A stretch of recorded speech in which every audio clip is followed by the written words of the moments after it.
Hi, fun seekers. Welcome to another edition of the Christ is All podcast. In today's feature, we are airing an interview I did years ago for my book, Jesus Now, Unveiling the Present-Day Ministry of Christ. And the book is unique in that it does not look at the life of Jesus when he was on earth, which Jesus a Theography does, nor does it look at his second coming, which Jesus a Theography also does. It looks at the in-between and answers the question, what has Jesus been doing? What roles has he been fulfilling from his ascension until the time that he breaks the skies open and returns to the planet? So that's what the book is about. And the interview is very short. It's actually a clip from a lengthier interview that has since been lost. But the clip is instructive. Now, following that, we have a segment where someone called in during open phones, and I interacted with them for a while. So you'll want to stay on and listen to that as well. This is episode 94 of the Christ is All podcast, and we have been releasing the old episodes as well as the new ones right here on our YouTube channel. If you're interested in more concerning the book Jesus Now, just go to my blog, frankviola.org, and you will see the books page in the menu. It contains all of my books as well as the book you're about to hear about now. Enjoy the interview and enjoy my conversation with the caller that follows it. As you say, through the course of the book, you outline several important titles and roles, that Jesus is enacting now. And I'm just wondering, why did you decide to start the book with exploring Jesus as our great high priest?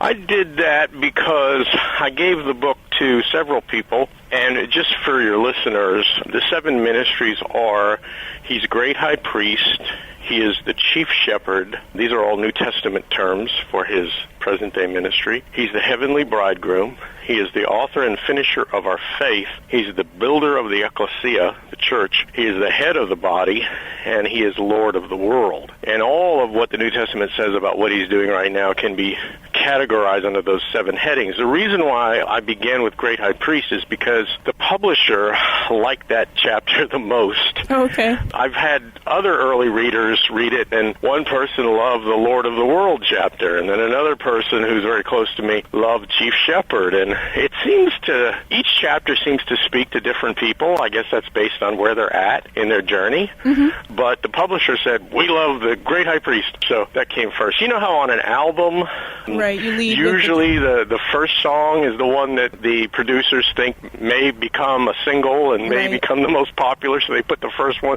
they lead with the first song. That's kind of how books are. Okay. So now then, we are now going to take one phone call. The topic is anything that's bothering you, anything you want to rant and rave about, anything that you perhaps would want my input or advice on, anything you want to get off your chest. And now I'm looking at the Phanortner and waiting for it to twinkle. And right now there are no twinkles.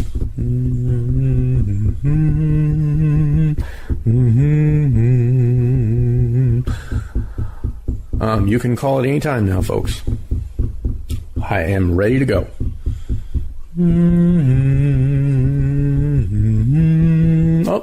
I'm seeing one of the lights on the Phanortner starting to twinkle, and this call is coming from Largo, Florida. Larg, you're on the air. I was just over at a Chinese restaurant getting some lunch, and it's a buffet. And I dine out a lot by myself alone. I'm not married. I'm a single guy. Mm-hmm. There's a place I like to go to. It's a Chinese place. They got about 4 of them. Anyhow, I go to a buffet and I pay my money, and I like to eat whatever I want to eat. If I want to make 25 trips up there, it's a buffet. I'm going to eat what I want to eat, Mm-hmm. Well, anyhow, I was real hungry today, so I went in. I got there, I guess, around 1:30, and I sat down. I was really enjoying the food. And then about an hour Around 15 minutes later, the Chinese guy comes up to me and says, "Hey, you had enough. You got to go." I really couldn't understand what he was saying. Anyhow, so I couldn't make out what he was saying. I started to smile at him because I said, "Yeah, it is very good." And he says, I can't imitate him, but he says, "You had enough. You got to leave." And I didn't understand what he was saying. I called over the busboy, who was an American fellow. I said, "What is he saying?" Well, he says, he's saying that, you're going to eat us, you've already ate your fill, and you've already eaten as much as you can, and, we're not going to go out of business on account of someone like you. And it was getting very, very insulting. I admit to you, I got a weight problem. I'm 6 feet tall, and I go right around 400 pounds. And look, I don't know if it's glandular or what.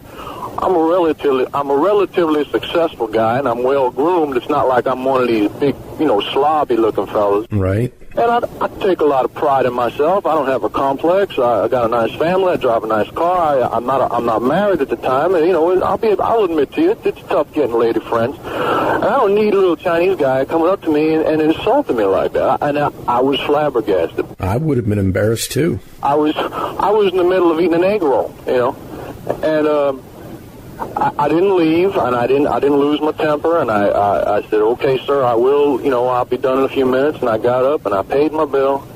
I'm calling you from the car now.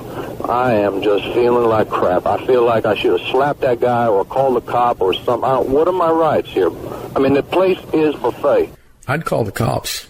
Then if I call the cops, then I lose because they'll start telling me I should lose some weight. You know the ridicule that goes along with being a heavy man. Well, I'd get the cops out there. I'd point to the sign. It says all you can eat.